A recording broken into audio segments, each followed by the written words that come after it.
Hello and welcome to our Street Soccer United podcast with me, Keith Mabbott, founder and CEO of the Street Soccer Foundation. On today's show, I'm really pleased to have with me such a very special guest in David Breaker, life coach, who is a former gaming addict, which we'll certainly come on to. David, thank you so much for joining us today on the Street Soccer United podcast. So to begin with, for the benefit of our listeners, our supporters and the young people that we help through the foundation, please give a general introduction to yourself. Thanks for the introduction, Keith. So, my name's David Breaker. I'm a life coach and weight loss coach based in Medway in Kent. I like to work and support people to make positive change in their lives, whether it's looking at their purpose or their passions in life, their well-being, or a big passion of mine is very much the weight loss coaching. But as you said, I'm a man that used to be about 9 years ago now, 32 stone, unemployed, sat at home with my parents, stuck on the benefits, spending about 14 hours a day playing World of Warcraft, essentially losing my life to this gaming addiction.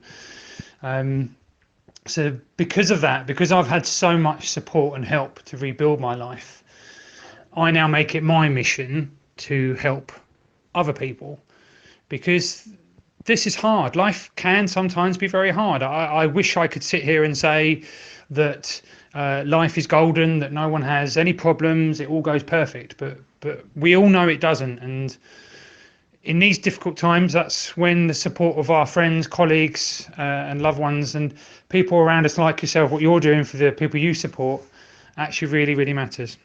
So there you go. For me, in this interview, I'm really keen to hone in on that obvious story here we have with you, David, and come on to what you do kind of now and how you do it.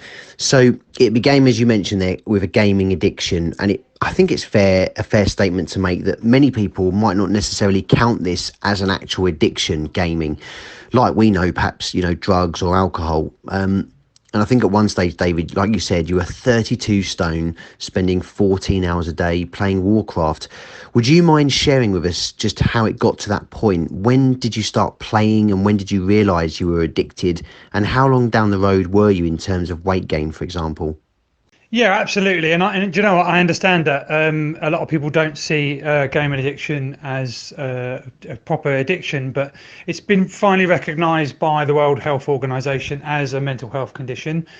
So how did it start for me? I think a lot of it was I didn't have an amazing childhood generally.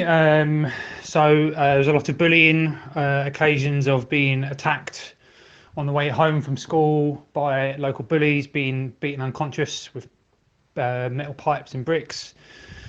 Neighbours being particularly violent and aggressive to my family. There's a situation that happened around when I was 10, that led to essentially me withdrawing from the world and essentially trying to find some way to escape the life that I wasn't particularly happy in. I got introduced to gaming, tabletop gaming and computer gaming, and that's sort of when it started. A lot of the gaming addiction though got really essentially worse roughly around 20, when I was 20, because I was struggling with work and someone introduced me to World of Warcraft. Not a very good thing, I'm afraid, sadly, because it meant that as my life started to deteriorate around me, the game just gave me something. It made me feel important. It made me feel like I was making a difference when in my life I wasn't. And essentially, I was always a slightly bigger lad when younger. Under 10, I was a little bit chubby, but not much. But from 10 and onwards, that's when it got a lot worse.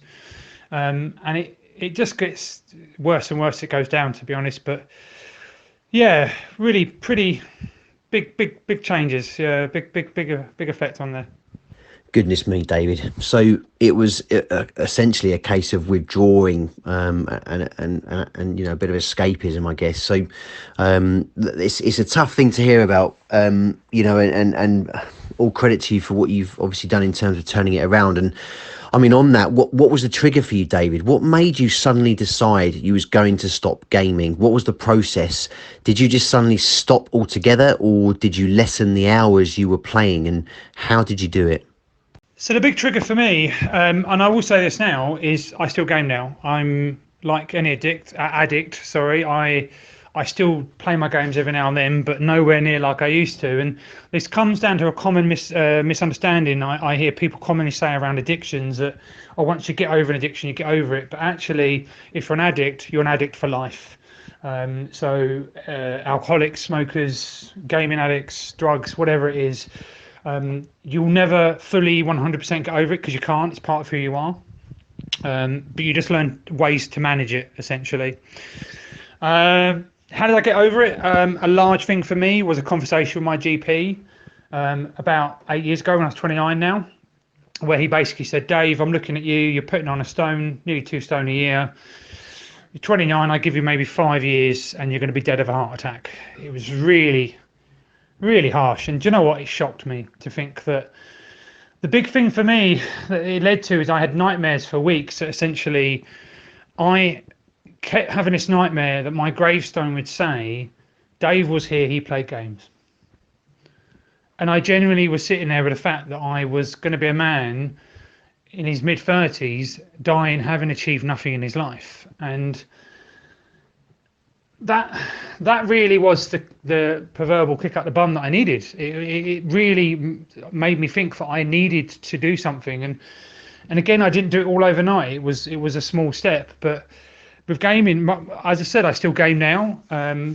But it's like, as I say, with healthy eating and stuff, it's moderation. It's got to be moderation. You can do anything and all in your life. But you need to moderate it. And it's the same for people that are workaholics, for example. You need to moderate it. So it's trying to find a balance. I can only thank you for your honesty, David, and like you've said there, to sort of draw out the sort of key aspects of that. It's small steps. Obviously, it's in moderation, but it's very controlled now in the sense of you still gaming, but you know you're very much in control of that situation, and no doubt doing it for the enjoyment rather than through the addiction so much, as it were. So, I mean, I've read how you've described yourself, and you've kind of cross-referenced this in fairness, but you know, a man who, you know, was previously kind of, in your words, at rock bottom. You know, you saw yourself with no future, no purpose in life. Can you still remember that time, those feelings, and how does it make you feel today, perhaps when you reflect on that and where you are now? Yeah, I do remember, and I can remember the mindset I had then. And the honest truth is that actually at that time I was planning how to take my own life. I knew exactly how I was going to die because there's no other way about it. I hated myself. I had exceptionally low self-esteem, no confidence, and I really didn't like who I was. And when I look back at it and I actually think about, I mean, when I look back, sometimes I find it quite hard to remember the man I used to be because I'm just such a different person now. And in some ways, it's a good thing because it pushes me. It says to me, because I can never go back to that person. I can't do it. It would be something that I just would hate. And so I make sure, and I now push myself. And it's that memory of being that person really pushes me to continually push myself. But the one strong memory I have really of the man I used to be is that, again, the being the jolly overweight man. Everyone always thought I was fun, you know, I was having a laugh, that I was, you know, really, you know, he's happy and all that. But actually, generally, it was just an external view. It was a mask I wore. I didn't want people to know that how unhappy I was. And it's not to say I didn't have happy moments and happy memories during that time. And certainly during my gaming days, there were things that I did enjoy. But it is interesting looking back at it because it does make you really reflect on the huge difference of a person that I am now.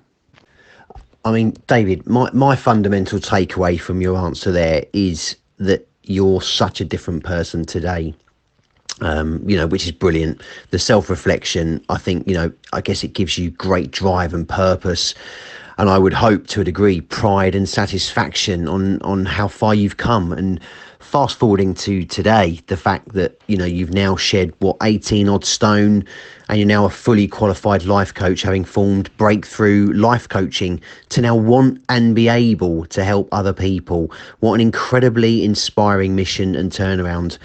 And I've met you before today, obviously, as you know, and it's plainly obvious to me that you're passionate about inspiring others to help them make a positive change in their life. So, I mean, why, having considered all of what you've said there, and again, for our listeners, why is this so important to you now, to help other people? Yeah, great question there. So the main difference generally between mentoring and coaching is that coaching is tendency to be a lot more short term.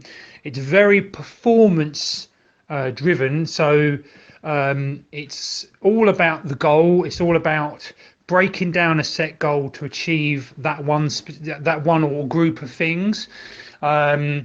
You're sort of hiring them for their specific expertise in that one area to actually break down that goal that you want to achieve, how you're going to get there, how you're going to achieve it. It's very solution focused, which is which is generally why for a lot of people it's better than say counselling for obvious reasons. Mentoring, on the other hand, mentoring is tends to be a bit more longer term, and mentoring really is. It's more about development. It's about personal development. It's about a mentor is someone there who actually can provide tips, advice, guidance on different areas in a certain area that you want to achieve. But it's much less sort of goal focused. As for which one's better, it all depends. If you just need a bit of advice and guidance in a general area, say business mentoring, then that's where mentoring will come in and be much more useful. But if you want a specific thing to achieve, like you want to achieve weight loss, giving up gaming, or you want to get a new job, stuff like get a new career, then coaching will be much more specific to achieve that task. Fantastic. Now, you've touched upon goals there, and I know you're very big on motivating people to achieve SMART goals, which I'm personally well aware of. But what are these for the benefit of others listening, just in case they don't know or have not come across that term before? How can people get started with SMART goals and, have them help them begin to make a more positive impact in their life? Yeah, so SMART goals is a technique for breaking down a goal and getting it to work. So it's broken down into specific for S. So your goal needs to be absolutely simple, significant, and specific to you. It needs to make sense down it. So, for example, I get people say, "Oh, I want to lose weight." It's not specific enough. I want to lose, 6 pounds in the next 3 months. Because I want to get healthier, and I'm going to do it by eating less food and getting at least 30 minutes of walking every day. That is so much more specific. Measurable, you've actually got to be able to measure it. It's really important that a goal is measurable. That's for the M. The reason being is because you need to know if you're making progress. You need to know if you've actually succeeded at the goal. And unless it's measurable, then you can't do that. Achievable, it actually needs to be achievable. It needs to be something which you can do. So, for example, if I say to myself, I'm going to set myself a goal to become the next American president, I can't achieve that. So it's not going to happen. But people do this all the time. They set goals that aren't achievable. So make it achievable based on your needs and what you're capable to do. Next is relevant. It needs to be relevant to you. People often get set goals that are not relevant to them, that doesn't matter. So many times I've had people, I speak to them and say, right, so why have you come to me? Well, I need to lose weight because my GP tells me that I need to lose weight. Right. Do you want to lose weight? No, not really. I'm not that fast. But it's not relevant. It's got to be relevant to you. It's got to be actually realistic and reasonable for what you want to achieve. And finally, it's time bound. So important. Make sure it's time bound. Make sure that you know an end goal, because if you don't have an end goal for that goal, you're not going to do it. You're going to keep putting it off. Set the time. So important. Love it. Absolutely superb answer, David. Thank you. So having specific goals, those that are measurable and having a deadline attached, achievable, something that you can actually do, and relevant and realistic to you as well, along with being time bound. Fantastic advice. So set the time you want to have achieved it. Brilliant. So I've also read somewhere of your saying that change comes when we look at our limiting beliefs and then working on adjusting those beliefs. Absolutely love that. So, how have you gone and achieved what you have done so incredibly well for yourself? Like we've said, you were 32 stone, David, and you made that commitment to yourself that you wanted to change and get your life back. Tell us how you've done that. Yeah, do you know what? I mean, we all have limiting beliefs. We all have these thoughts in our mind that we can't do, that we're not good enough, we'll never be able to achieve. I can't do that. I can't do this. And the fact is, sadly, all they do is just block us, right? Obviously, we've got to be mindful that as a human being, we have our innate fight or flight reflexes, our protections that we put in. If we're at an edge of a cliff, we're going to, I don't know if I can do that. I don't know if, we try to protect ourselves. But the whole point is pushing ourselves outside our comfort zones, pushing ourselves to actually achieve something different. For myself, when I look back at it, is I've achieved what I have bit by bit, slowly but surely. I never thought I would relearn. I never thought I'd be able to do courses again. But the first course I did was a level 2 in listening skills. That was 3 hours a week, once a week. I pushed myself and it was hard, but I kept on doing it. And then next year, did the next course. It was more hours, more work. Then the next course, next year, pushing myself over and over. A big thing for me with my limiting beliefs that's really pushed me is I used to be the most unconfident person, was really uncomfortable talking in large crowds.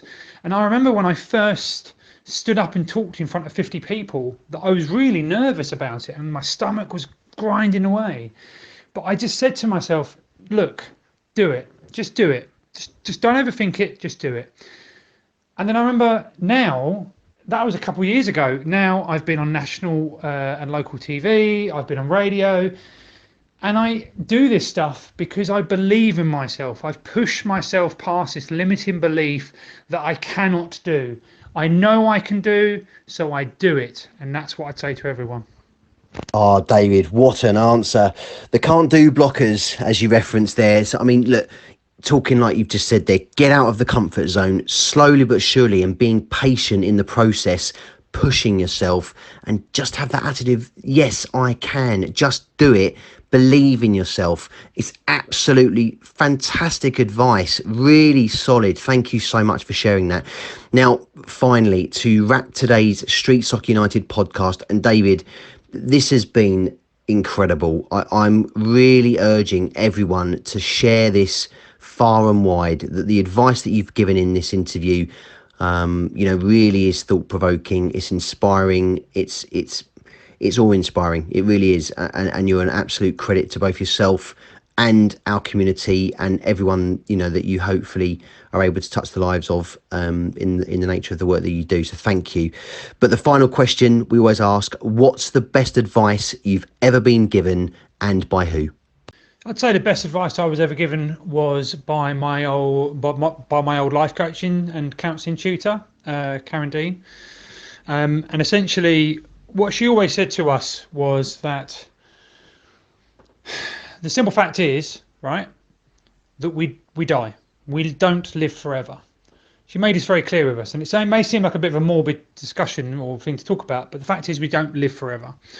So she made it very clear that as a society, we push to us and to the world and that we should get a good job, get a family, settle down, get married, do all this, get a house and all this and that.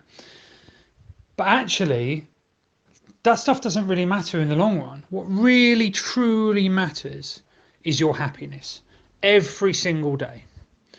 She would say to us, you have a moral obligation every single day to make that day as happy as you can. And the sad truth is, a lot of people don't. We chase after these shiny objects. We chase after what we think society wants us to get. But actually, at its core, find what you love. Find what matters to you, and you put all of your energy into it. Because when you do what you love and you care and it means so much to you, you will find resonation within your life. You'll find an inner peace which, a lot of people don't get. And finally, be kind. always be kind to yourself. Really so important. Be kind to who you want to be. Oh, David, thank you so very much. The fact is there that you've heard from David, the advice. What truly matters is your happiness, and make that your moral obligation. Be happy. Choose every day as much as you possibly can to be happy. Find what you love and put all of your energy into it, and be kind. There you go. You have listened to the quite incredible David Breaker, life coach. Be sure to tune in again tomorrow for our next podcast interview.